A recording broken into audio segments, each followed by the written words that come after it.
오늘 저녁에 우리가 함께 나누게 되는 이 본문 말씀은 예수님께서 제자들이 종말의 때가 언제이겠습니까?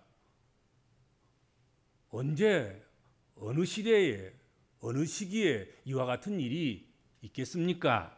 하고 질문했을 때 예수님께서 그 시기와 때에 대해서 말씀하셨는데 우리가 지난 시간 여러 시간 동안 그 말씀들을 우리가 함께 나누어 왔고 그 연속선상에 오늘 말씀도 놓여 있다. 그렇게 생각하고 오늘 본문 말씀과 또 선포되는 말씀을 들으면 되겠습니다. 예수님은 때를 묻는 제자들에게 너희는 무화과 나무의 비유를 배우라. 그렇게 권면하셨습니다. 언제 그런 일이 있을까요? 언제 주님 다시 오시죠? 언제 성경에서 말씀하고 있는 그 종말의 날들이 언제 옵니까? 어떤 징조가 있죠? 어느 때입니까? 어느 시기입니까? 하고 묻는 아주 궁금해하는 그런 제자들에게 여러 가지 말씀을 하셨는데 그 중에서 오늘 본문 말씀은 여러 가지 말씀을 하신 다음에 그 연속선상에서 무화과 나무의 비유를 너희가 배워야 된다. 그렇게 말씀하셨습니다. 여러분, 특별히 이 나무는,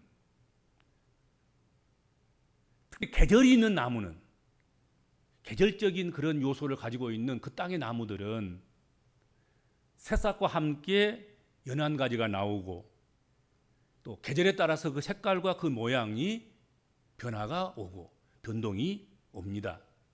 그리고 그 변화를 보고 사람들은 시절과 때를 읽게 되고 그에 합당한 처신들을 하게 되는 것입니다. 그렇죠?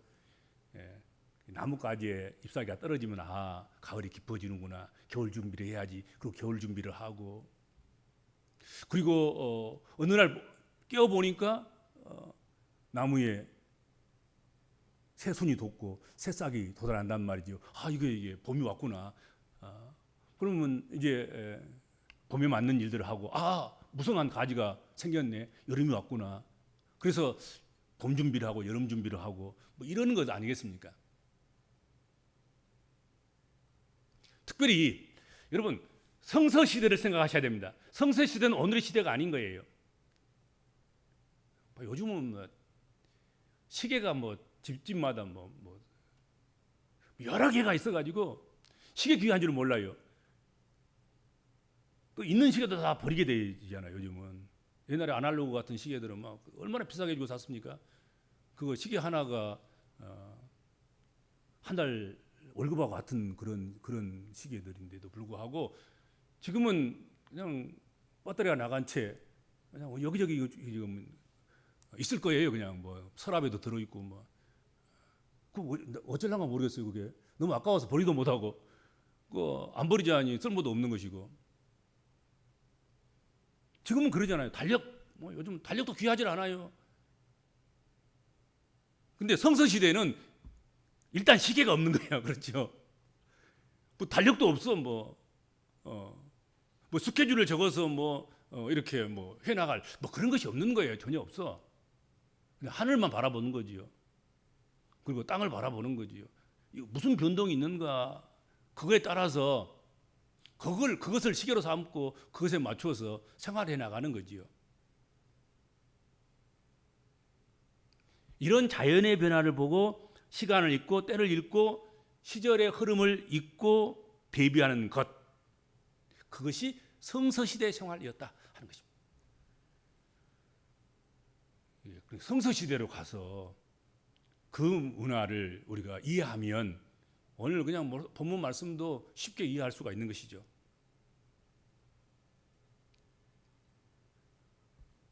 특히 무화과 나무의 비유를 배우라고 하신 말씀을 하신 주님은 우리가 복음서에 보면 예수님의 사역 중에서 무화과 나무와 많은 연관된 사건들과 에피소드들을 우리가 보게 됩니다. 그래서 예수님이 그걸 많이 가지셨어요. 그런 기회들을 나다나엘을 만났을 때도 무화과 나무 말씀을 하셨고 성전에 올라가셔서 무화과나무를 이렇게 살펴보시면서 열매를 찾으셨고 무화과나무를 저주하시고 무화과나무를 아름나무의 비유를 배우라고 말씀하시기도 하고 뭐 그런 이런 말씀들이 예수님과 상당히 깊이 연관되어 있지요. 그것은 아마도 예수님께서 사셨던 그 지방이 무화과나무가 특별히 많았기 때문이 아닌가 생각이 됩니다. 그냥 무화과나무만 이야기해도 그냥 동네 사람이 다 알아먹고 제자들도 알아먹고 이스라엘 백성들이 다 알아먹는 그런 수준의 나무가 무화과나무인 거지요. 뭐 거기 무화과나무는 무슨 속이고 무슨 열매를 맺고 뭐 어떻게 해야 되고 뭐 그런 거 이야기하지 않아도 어렸을 때부터 무화과나무가 어떤 나무인 줄 알고 어떤 종류의 나무인 줄 알고 어떤 열매를 맺는 나무인 줄 알고 어떻게 관리하고 어떻게 그 무화과나무를 보면서 지혜를 얻어야 되고 그거 다 아는 거야 그냥.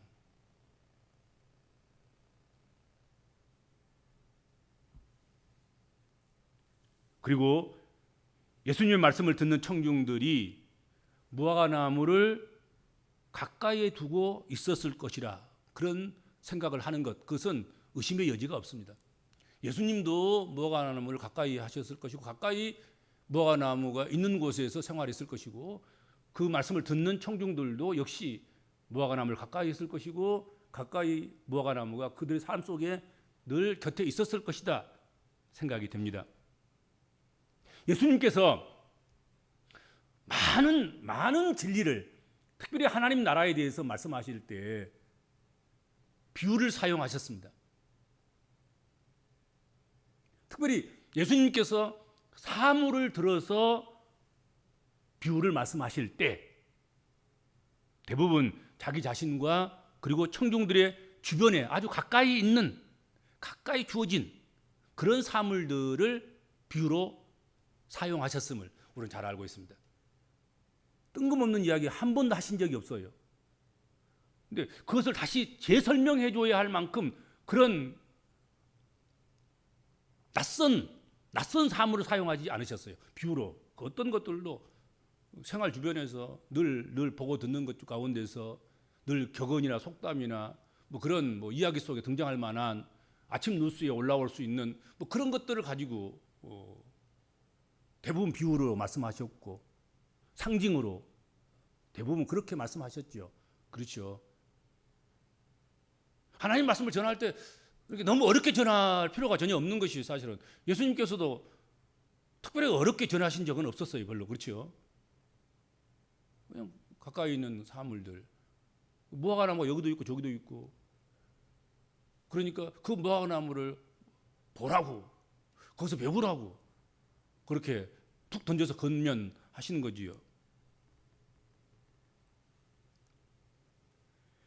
예수님께서는 가장 가까운 곳에서 그리고 가장 친숙한 것으로부터 진리를 찾아내고 끄집어내셔서 그렇게 전하셨다 하는 것이죠. 그냥 자기 호주머니 속에서 하나 뭐 쿡 건져서 뽑아내서 아 이것이 하나님 나라다 뭐 그러신 거 아니에요? 그리고는 지나가시다가 저 가르치면서 저기 저 봐라 저 하나님 나라다 뭐 이렇게 하신 거예요.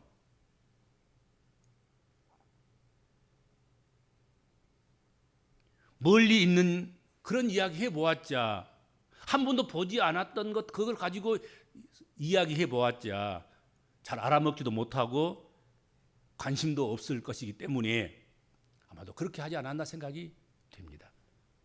그러니까 예수님은 자기의 청중들을 잘 아신 거지요. 그래서 이들이 알아먹고 관심을 내보이고 이해할 수 있고 깨달을 수 있고 뭐 그런 것으로 대부분 진리에 대해서 또 하나님 나라에 관해서 설명하시고 깨우쳐 주셨다 하는 것입니다. 무화과는 실제로 팔레스틴 길가에도 있었고 집 울 안에도 있었고 정원이나 밭에도 심겨지기도 하고 무화과가 심지어는 포도원에까지 들어가서 포도원에 자리를 잡고 심겨지기도 했다 하는 것입니다. 무화과 나무가 포도원에도 있고 포도원에도 무화과 나무가 있고 그냥 함께 섞여서 있는 그냥 누가 심었는지도 모를 만큼 심지도 않았는데 보면은 무화과가 자라고 있는 뭐 그런 것이 아닌가. 그렇게 흔한 그런 나무였다 하는 것이죠. 또 영적으로 보아도 구약 성경에 보면 무화과는 포도나무와 함께 이스라엘 민족이나 그 조상들이나 그 나라나 이런 것들을 어떻게 보면 상징하고 말하고 있다 하는 것이죠. 많이 있겠습니다만은 두 절만 한번 찾아보면 호세아서 9장 10절 말씀 보면 이렇게 되어 있습니다. 옛적에 내가 이스라엘을 만나기를 광야에서 포도를 만남 같았으며 너희 조상들을 보기를 무화과 나무에서 처음 맺은 열매를 봄같이 하였거늘 그들이 바알세부엘에 가서 부끄러운 우상에게 몸을 들이므로 너희가 사랑하는 우상같이 가증하였도다. 너희를 포도나무와 같이 내가 너희를 무화과 나무와 그리고 무화과 나무 열매와 같이 내가 너희를 여겼고 보았고 그렇게 생각했거늘 너희는 우상을 섬기고 그리고 하나님 대신에 우상을 더 사랑하는 우상에게 몸을 바치는 그런 일을 했구나. 그런 말씀을 하신 적이 있었죠. 그리고 또 예레미야 8장 13절 보세요. 예레미야 8장 13절에서는 여호와의 말씀이니라 내가 그들을 진멸하리니 포도나무에 포도가 없을 것이며 무화과나무에 무화과가 없을 것이며 그 잎사귀가 마를 것이라 내가 그들에게 준 것이 없어지리라 하셨나이다. 하셨나니 뭐 그런 말씀이 있어요. 보면 하나님께서 포도나무에 포도도 주시고 무화과나무에 무화과도 주시지만 그 잎사귀가 마르고 그 열매가 없어지는 것처럼 하나님께서 그렇게 하나님이 주신 그것을 없어지게 하리라 그런 말씀들을 하고 있는 것이요. 이스라엘 백성들에게 또 그 나라와 그 땅에 하나님께서 그런 은혜를 주셨는데 너희가 불순종하고 주신 자의 은혜를 기억하지 않기 때문에 주신 그것을 다 말라 비틀어지게 하겠고 그리고 포도나무가 포도 열매를 못 맺고 무화과가 무화과 열매를 맺지 않는 그런 일들이 발생하도록 그렇게 하나님께서 하시겠다 그런 말씀을 하신 것이죠. 그래서 무화과 나무가 가지가 연하여지고 잎사귀를 내면 여름이 가까운 줄 알리라. 오늘 성경이 그렇게 말씀하고 있죠. 이것은 마치 속담과도 같습니다. 적언과도 같습니다. 무화과 나무의 가지가 연하여지고 잎사귀를 내면 당연히 여름이 가까운 것이죠. 팔레스틴 땅에서는 속담은 아주 보편적이고 상식적인 지혜를 사람들에게 전달하는 것이죠. 그렇죠? 잠언과 같은 거예요. 봐라, 무화과 나무 가지가 연하여지고 잎사귀를 내면 그것은 여름이란다. 여름이 가까워졌단다. 여름 대비를 해야 되고 여름을 살아낼 그런 준비를 해야 되고 여름의 사람으로 합당하게 체질을 개선하고 준비해야 된단다. 그건 속담이고 격언이고 잠언이고 지혜로운 말씀인 거죠. 그렇죠?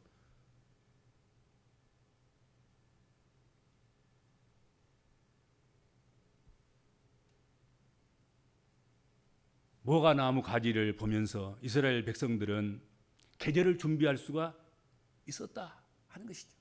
아까도 이야기했지만 시계도 없고 달력 한 장도 없고 오직 자연에서 변화, 변동 이것들을 보면서 살피면서 시간을 또 시절을 계절을 깨우칠 수밖에 없는 그런 때에 말이죠. 그래서 이스라엘 백성들은 무화과 나무가 연하해지고 새순이 나오고 그러면 여름이 가까워오는구나. 그러면 여름이 합당하게 살아갈 그렇게 생활 준비를 하고 또 그래야지 이렇게 하는 거죠.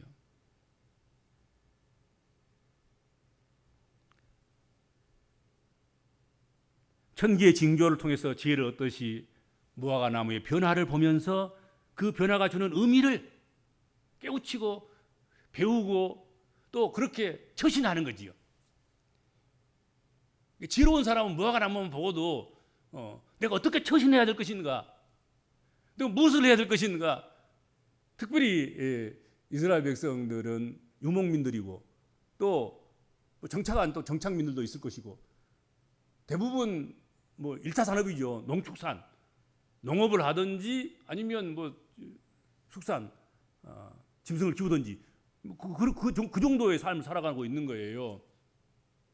근데 시계도 없고 아까도 이야기했지만 뭐 달력도 없고 뭘 그런 것들을 할 수 있는 것은 아무것도 없는 거예요. 하늘을 바라보면서 그냥 날이 새면 해가 뜨면 새 날이 시작되었구나. 그렇게 한 날을 시작하고 또 해가 지면 그냥 하루가 끝났구나. 그러면서 잠자리에 들고 이런 거예요. 이런 삶 속에서 늘 천기를 분별하면서 비 올 날과 비 오지 않을 뭐 그런 것들을 예측하고 그걸 준비하고 대비하는 거지요.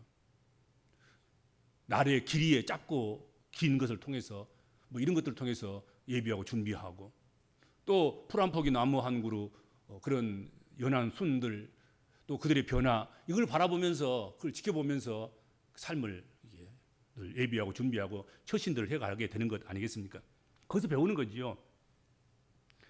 무화과 나무 가지가 연하여지고 잎사귀를 내면 여름이 가까운데 여기서 여름이 가깝다는 이 말은 특별히 팔레스틴 땅에서는 추수 때가 가깝다 하는 의미이다 하는 것이죠. 무화과 나무 비유 중에서 특히 여름이 가까워지는 이 이야기를 하신 것은 팔레스틴에서는 여름에 추수를 하기 때문에 의미가 깊은 거예요. 무화과 나무를 통해서 너희가 배워야 된다. 그 말은 그걸 배워야만이 뭘 할 수 있어요? 추수를 할 수 있어요. 추수 때가 지나가 버리면 여러분 생산량이 확연하게 달라지는 것입니다. 제때에 거두지 않으면 뭐 특별히 포도 같은 경우는 뭐 제때에 안 거두면 우기라도 닥쳐버리면 뭐 그 연약한 그 포도의 부드러운 살들이 다 찢겨 나가버려서 상품 될 것들은 얼마 없지 않습니까? 그렇지 않습니까? 그래서 제때에 제대로 추수를 해야 되는 거지요. 그뿐만 아니죠. 우리도 늘 그런 경험을 갖고 있는데 가을철이 돼가지고 벼를 베야 되는데 어쩌다가 저쩌다 보니까는 벼를 못 베고 났는데 벼를 못 베고 난 다음에 계속해서 비가 와버린 거지 않아요. 비가 오면 그냥 선체에 그냥 싹이 나버린 거라고요. 눕혀져 있는 건 말할 것도 없고 싹이 나버린 거예요. 싹이 나버린 그 벼는 탈곡을 해도 그리고 쌀을 만들어도 이건 다 반쪽짜리고 아니면 깨져가지고 도대체 상품이 될 수 없는 아주 등예품이 되는 거란 말이죠. 그러니까 제때에 제 순간에 제때를 만나서 제때에 추수를 해야만이 상품의 가치가 있는 것이고 그렇죠. 소득이 결정되는 것이고 안정된 번영된 삶을 보장받을 수가 있는 것이에요. 그러니까 무화과 나무 가지가 연하여지고 잎사귀를 내면 여름이 가까운데 그 여름철이 팔레스타인 땅에는 추수하는 철이란 말이죠. 그래서 무화과 나무를 보고 배우는 사람들은 결국은 추수를 하게 되고 추수를 잘하게 되면 창고가 차게 되고 부유한 삶을 살게 되고 그렇게 되는 거예요. 그렇게 연결되어져 있는 거예요.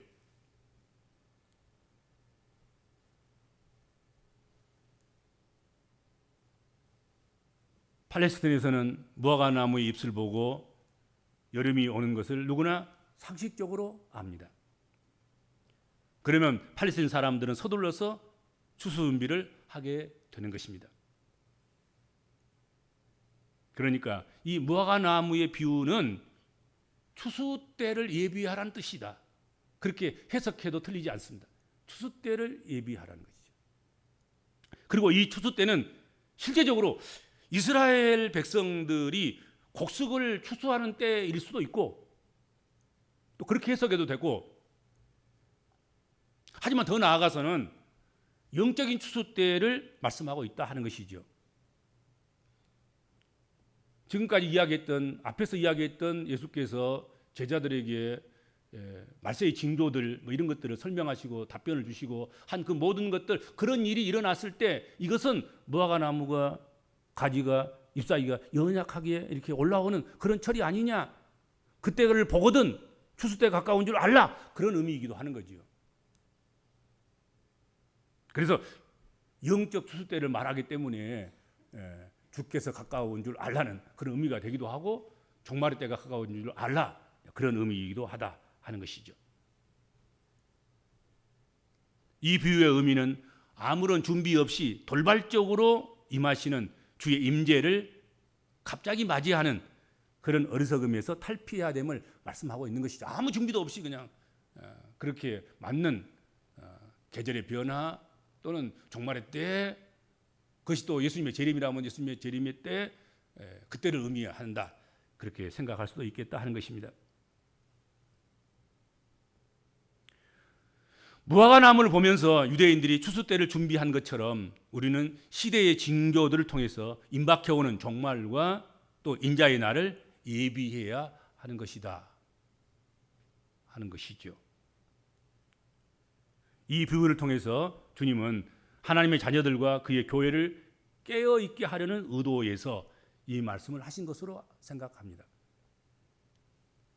오늘 주시는 본문은, 이 말씀은 우리에게 깨어있을 것을 요구하고 있는 것입니다. 그 날과 그 시는 아무도 모르기 때문입니다. 안다고 하면 그것은 영적 교만이고 그것은 오직 거짓일 뿐입니다.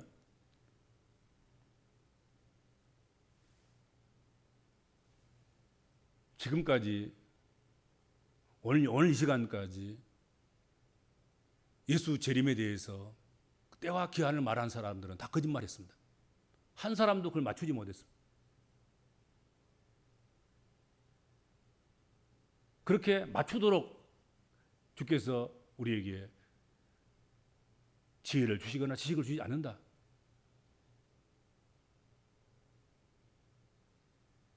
천사들도 모른다 그러잖아요. 천사들도 모르고 누구도 모른다 그랬습니까? 독생자이신 예수 그리스도 자신도 모른다, 이게. 하나님의 아들도 모른다. 오직 창조주이신 하나님 아버지만 아신다. 아버지만 아시는 거예요. 누구도 그 날과 그 때를 맞추지는 못해요. 가까워졌다, 그건 알 수 있지만 이 날이다, 이 시간이다 할 사람은 아무도 없는 거예요. 그러니까 우리가 아는 것은 잎사귀가 연약해지고 푸르러 올라오고 그렇게 되면 가까이 오는 것 같은데, 그래 그냥 매일 삶이 그렇게 성실하게 깨어서 있어서 그렇게 살아가면 그냥 그날 맞는 거예요. 이 시간이다 그래가지고 막 그 시간 그때다 허벌떡 일어나가지고 막 무슨 넥타이 메고 막 준비하고 막 할렐루야 이렇게 하는 것이 아니고, 그냥 임박했으니까 알고 깨닫고 항상 깨어있어 준비하면서 그렇게 그날을 그냥 맞는 거예요.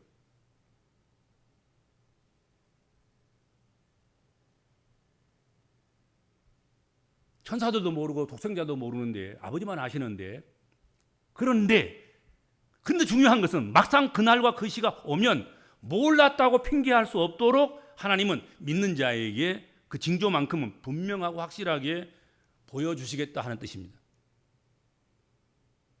준비할 시간이 없었어요. 천만의 말씀이에요. 준비할 시간을 충분히 주시는 거예요. 무화과 나무가 말라 있을 때 그때부터 예비하라고 말씀하시고, 그 무화과 나무가 자꾸 연약해지면서 순이 올라오면서 연약한 푸른 잎사귀가 이렇게 돋아나고, 그러면서 임박하게 여름철이 오고 추수 때가 오고 주님 때가 오신 것임을 우리로 하여금 알게 하신다는 것이죠. 그것이 무화과나무의 비유입니다. 무화과나무 비유에서 배워야 할 교훈인 거지요. 그러므로 정신 차리고 깨어 있기만 한다면 결코 여러분 안심해도 될 만큼 그렇게 예비할 수 있도록 그날과 그 시기가 임할 것임을 분명하게 말씀하고 있습니다. 그런데도 불구하고 쪽집게처럼 꾹 집어내서 그 날과 그 때를 맞추어서 그날의 임박한 환난을 피하고자 하는 것, 그것은 이리떼들이 하는 거예요. 미혹하는 자들이 하는 거란 말이죠. 그 정상적인 것들이 하는 게 아닌 거예요. 확실하게 분명하게 말씀하는 거예요. 쪽집게가 없어요. 과외에는 쪽집게가 있을지 모르고 무슨 고시에는 쪽집게가 있을지 모르지만 쪽집게처럼 착 이 문제 나오겠어 그러면 나와야 되고, 그것 뭐 훈련시키면 그것이 답이 돼야 되고, 그런 건 세상에 뭐 잡다한 것들 그런 시험 문제는 있을지 모르지만 하나님께서 그 아들을 보내시고 재림케 하시고 그런 심판주로 보내셔서 세상을 심판하는 일은 그렇게 하지 않으신다는 거지요.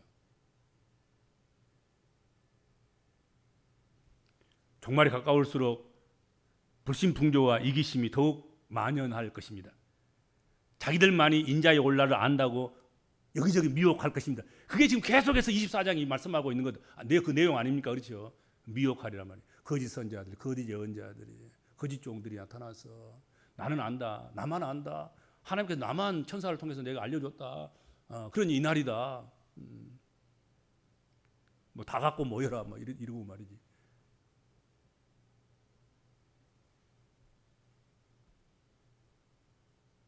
그리고는 자기는 어디 은밀한 곳에 가서 어만이 타고 있고 말이지. 그런 미혹이 끊이지 않을 것이다. 경고하고 있어요. 거기 속지 마셔야 됩니다. 그런즉 이러한 일들을 보거든 도리어 성도들은 그와 같은 이들을 멀리하고 주님의 약속의 말씀만을 굳게 붙잡아야 된다. 주께서 말씀하신 것만 믿고 의지하고, 오늘 본문 말씀에 그렇잖아요. 하나님 말씀만이, 천지는 없어지겠으나 하나님 말씀만이 영원하다 말씀하셨습니다. 오늘 주신 이 무화과나무의 비유를 배우라는 이 말씀은, 그러니까 그러한 때에도, 미혹하는 그런 많은 때에도, 그런 일이 있을 때에도, 또 무화과나무가 연약한 잎사귀를 내는 그런 때에도 호들갑 떨지 말고 요도방정 치지 말고 그냥 일상의 삶을 주님이 오심에 맞추고 아주 무심하게 깨어 살아가는 사람들이 되어야 한다는 걸 가르치고 있는 것입니다. 막 요란스럽게 하지 말라는 거지요. 그렇게 막 카운트 다운하고 막 그렇게 안 한다는 거야. 그렇게 하지 말라는 거예요. 그렇죠? 그렇게 다 해봤는데 다 그거 괜히 세상 사람들만 미혹시키고 결국 기독교의 진리만 이상하게 만들어 놓고 많은 사람들로 하여금 기독교에서 눈을 돌리게 하고 등을 돌리게 하고 그렇게 떠나가게 하는 그런 역할들을 사실은 한 거지요. 호들갑 떠는 것들 때문에 결과적으로는 그냥 무심하게 그냥 무화과나무를 보면서 점점 가까워오고 있구만. 뭐 그러니 더욱더 매일매일 더 깨어 기도해야 하고 또 말씀대로 살고 하나님께서 말씀대로 살라고 한 대로 살아가고 그래야 되겠구만. 그러면서 그냥 무심코 살아가면 되는 거예요. 뭐 특별한 뭘 해야 하는 건 아닌 거란 말이죠. 그렇죠. 일상의 삶에서 그렇게 어느 날 맞이하는 주님의 재림, 또 어느 날 맞이하는 우리의 세상 떠날 날, 그날 또 휴거라면 또 뭐 휴거도 좋아요. 어떤 형태로든지 하나님께서 우리를 불러 모으신다고 하면 그날이 그냥 무심하게 그날 들려 올라가면 되는 거예요. 뭘 특별하게 하겠다고 생각하면 안 되는 거죠. 그렇죠. 평상의 삶을 제대로 사는 거예요. 무화과나무를 보면서 임박했으면 임박한 대로 순수하게 깨끗하게 준비하고 신랑을 맞으러 나가는 신부처럼 그렇게 단장하고 그렇게 살아가면 되는 것이지. 호들갑스럽게 그때 가서야 쪽지게처럼 그 정해진 시간 그때만 맞추려고 막 그렇게 몸부림치고 막 그때만 잘 보이면 된다고 생각하는 그런 것들은 아니다 이거지. 그것은 그래서는 안 된다. 그냥 무심코 그냥 매일매일 생활 속에서 주님과 동행하면서 그렇게 맞는 그 때와 그 시간, 그 시기여야 한다. 그런 교훈으로 무화과나무에서 너희는 교훈을 배우라. 무화과나무의 비유를 배우라 하신 말씀이 바로 그런 의미인 줄로 믿습니다. 기도하겠습니다. 주님 은혜를 감사합니다. 저희들에게 많은 잠언들을 주셨고 속담과 격언들을 주셨습니다. 그리고 많은 현상들을 우리에게 자연을 통해서 나타내 보이시고 그것을 통해서 우리로 하여금 늘 배우게 하시고 깨닫게 해 주신 것을 감사합니다.